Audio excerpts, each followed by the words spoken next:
Good morning, everybody. It is day one at the farm. It's a cool one out here today. It was minus 20 this morning. So we had a nice brisk morning, first morning, setting up the animals. The roosters are not happy. I've got Finn and Annie here with me. Oh yes, beautiful girl. And we're just outside for a potty break. Isn't that right? Had a good first night. We just went over all the essentials and stuff and went around, met all the animals. Unfortunately, they did have one of the goats pass away. That was a situation that was occurring kind of already, and they kind of knew that it was going to happen. So Annie, what are you doing? Playing in the snow. Yeah, I mean, fortunately it happened while they were still here, so I mean, it kind of sucks, but it is what it is. But that's okay. Have made a really good bond with many of the other animals. Just kind of getting the hang of the house and everything that goes along with it. I'm excited to do this, 17 nights, so 16 more nights of this. It's a beautiful place. It's nice and quiet here. I'm up in the country. Just me and all the animals. It's gonna be good. But all right, I think our pee break is over. It's cold out here, so let's go back inside and I'll catch up with the guys later. I'm gonna go sit by the wood stove. We're out on a beautiful walk on the road here. Because it's a dead-end road back in the woods, I'm able to keep the dogs off the leash, although I did walk Annie on the leash for a few minutes because she was just incessantly nipping at Finn because she's still a pup. Hey, hey, hey, hey. But they're getting along pretty well. Basically just like a little snow bear. Good boy, Finn. You're such a good boy.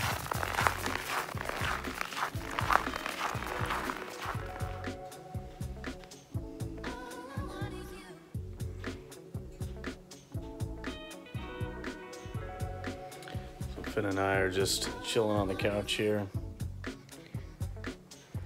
Got the wood stove blasting away. It has warmed up a little bit. It was like minus 20 earlier, but it's better now. It's actually just below freezing now. It is gonna cool back off overnight, but I don't think that extreme.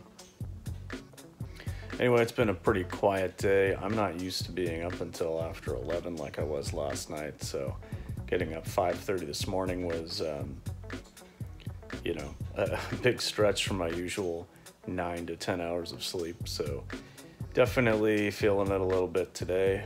Probably gonna take a quick nap and then think about getting something to eat and then start taking care of the outdoor animals in a couple of hours or so. Successful first day though, I gotta say. So far so good. Haven't turned my back on Leonard the Ram, which I've been told you can't do. So yeah, just a nice quiet chill day in the farmhouse. Moby has been over there serenading me a little bit today. He's a 42-year-old parrot. So I've been giving him lots of attention, talking to him some. And I don't know what I'm gonna do this evening, but I don't know, just settling in. So yeah, so these folks made me up like a vegan chili. I think I had mentioned that in my weekend vlog that was going to happen. And yeah, it was delicious. It was really good. It was just, beans and tomato sauce and some veggies. We had a nice big mixed green salad. And, definitely felt very, very welcomed in the home. So it was nice. And I'm looking forward to this long stay. So anyway, that's it for now. I think I'm going to take a nap. Hi, folks.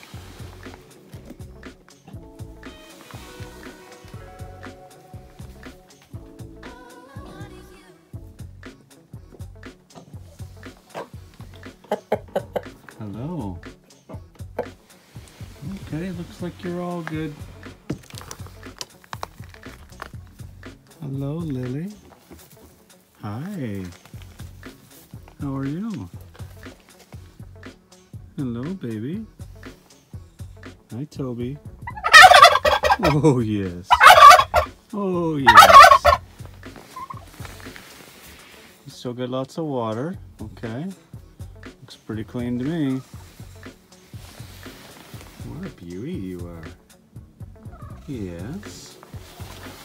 Got lots of scratch there, buddy. Okay, you're good for the evening. Oh, precious girl. Yeah, precious girl. Hi. Hello, Lily. Yeah. Good girl. Hi. Hi, Leonard. Come on up. Hey, buddy. How are you? Huh? You sure are rambunctious, aren't you? Yeah, good boy. Good boy. Hello. You guys okay? I'm gonna come check your water and stuff, okay?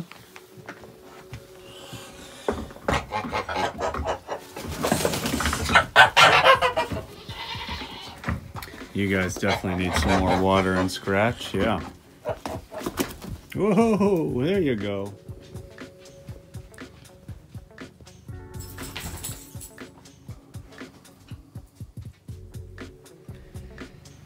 And this is how I get greeted by all the animals to let me know they are ready for breakfast. Hey. Hi, buddy. Good morning, fella. You ready? You ready for your breakfast? Tail just flopping. Hey, Rufus, don't be a dick. Okay, Pippi. Okay.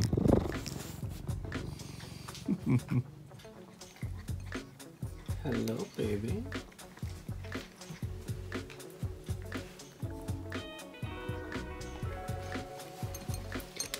It's a very rare occurrence. They were telling me that there was a guy here who didn't see her for months when he was here, like helping to renovate and stuff. Oh, good girl.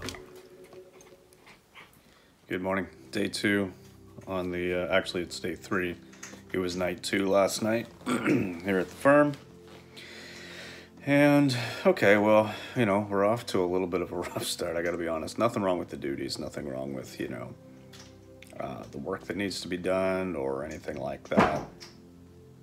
Annie keeps dropping her toy bone on the floor and then has to get down and get it, and it's like the saddest thing ever.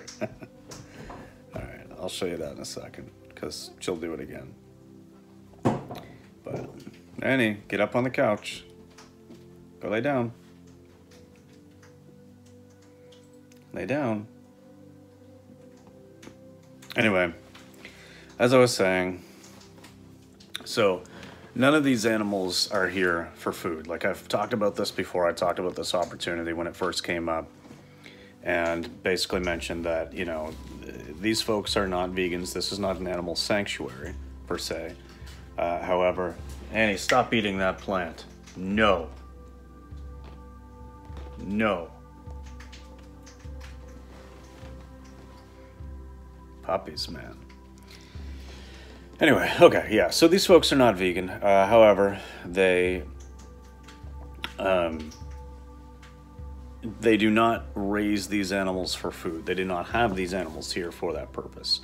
It's kind of like a little hobby farm with a lot of rescues. I mean, most of the animals that are here, they have rescued from some circumstance or another. They have a really good relationship with one of the local vets, and so when there's an opportunity for an animal to go into a good home, the vet basically tries to push them off on these guys, and they end up caving and taking them in 9 times out of 10.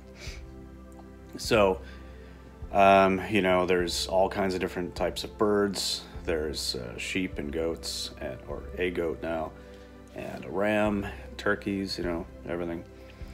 And none of them are here. None of them are being bred for food. Like, you know, they're here to live out their lives. And so, you know, that side of it, even though these guys aren't vegan, obviously that makes it easier for me to come here, because it's the same kind of a thing that I'd be doing if I were, say, volunteering at a sanctuary or something like that. You know, caring for the animals, making sure they've got food and water, and doing, you know, the other regular duties. Excuse me. You know, every other day or every third day or whatever else, depending on the animal and what their needs are. Well, so unfortunately, like I'd mentioned, it was a little bit of a rough start. One of their goats was already sick before I got here and didn't make it through the very first night I was here, while the people were still here as well. Their flight left yesterday morning, or they left for the airport yesterday morning, and you know, before they left, the goat had already passed away overnight. So that was a little bit easier because they were still here. I didn't have to like manage that myself. And so their daughter and son-in-law live like just up the hill, and so they took care of the goat. Kind of had a nice little vigil in the woods for it, and I didn't participate in that, but that was kind of touching, you know. Like, it's weird. It's so weird for me because I'm not ever going to become an apologist or say like, oh, I love farmers and all that stuff, but like, when you meet people who absolutely very clearly do care for these animals, but yet they're not vegan, obviously for me, I can see that cognitive dissonance, and I can see that disconnect, and it's glaringly obvious. However, with that said, there's no doubt in my mind that these people really do care about all of these animals, and you know, they're doing their best for no benefit to themselves to give these animals a home and try to give them a good life. So, you know, seeing that they took the goat into the woods and lit a candle and did that, that was pretty touching. That was pretty touching. This morning, you know, I woke up, I was making the rounds. The first thing I do is, excuse me, I don't know why I'm so tired. I actually slept well last night. So the first thing I do is check on the birds, because they're pretty easy. You know, you look in, check, make sure the water's good, throw down some more food for them, some more scratch. And unfortunately, when I checked on the chickens this morning, there were 2 younger, small, black ones that did not make it through the night.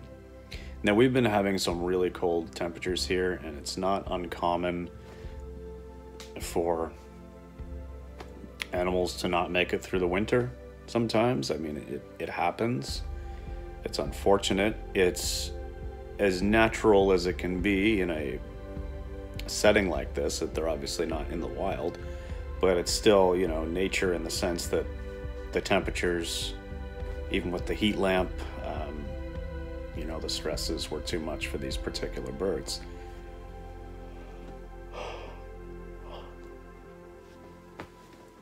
So these 2 birds were rescued, I think, just in late summer or early fall. And I don't know anything about chicken breeds, but they're a smaller breed. They're not as well suited for winter climates here in Canada. So they knew that there was a chance, and probably even a reasonably good chance, that these 2 would not make it through the winter, even with the heat lamps on the cold nights and stuff like that. But the alternative was that they were just going to be put down. So it was an opportunity to at least give them a chance. You know, it sucks that it happened, and obviously as a vegan and as a animal lover, like a true animal lover and advocate and liberationist, it's so weird for me to have to deal with these kinds of things, because this is just like, it's not something that I would see in my life and in my everyday life, and it is kind of difficult. I have to be honest with you. Like, I took it pretty hard this morning when I opened it up and I noticed that those two had not made it. And, you know, I mean, to have to retrieve them out of there and carry them out and down to another building for now, that was hard, man. I've never done that in my 36 and a half years. I've never carried two dead chickens, you know. I mean, I ate meat for the first 30 years of my life, and I used to go fishing all the time. I never did hunt, but, you know, and I've been around. I've been in some situations where I've seen humans in situations where they've either been you know, in accidents, or you know, I've been in a situation where I've seen somebody die a couple of times, and it's not like it's ever easy, but I don't know, it's not the same, because those are things that within my life structure, my usual life pattern, there's that possibility of seeing, right? And so this is something that's just outside of that scope, that's outside of what I would normally see and experience, and just having to deal with that. Wow, it sucked. Really did. But anyway, I'm already at 9 minutes here. This is turning into something that I didn't really intend it to. It's fine, you know. I mean, it is what it is. I mean, I've got another 15 days here. I signed up for this. I knew that there was the possibility that, you know, things were going to happen. You know, these guys were very, very clear and, you know, very, very responsible during the meet and greet that we had back in October. You know, talking about, hey, there are possibilities that we're going away in the middle of the winter, that some of these animals could pass, that it happens, and, you know, so it's like I knew what I was getting into. So it's not like I can, you know, blame the situation or blame anybody involved. It's not like that. It's just, you know, just processing it, right? It is what it is. And I mean, hopefully we don't have a loss every day, and hopefully these three in the first 2 nights is all that happens. You know, luckily these guys are really supportive. When I mentioned it to them this morning, they were more concerned about how I was going to take it and how I was doing, because, you know, to them it's part of the territory, right? So anyway, all right, the fire is low, so I'm gonna stoke that back up. The puppy is getting rambunctious, aren't you, Annie? Lie down. Good girl. So I'm going to go for now and make this not a full-on hour talking about this experience.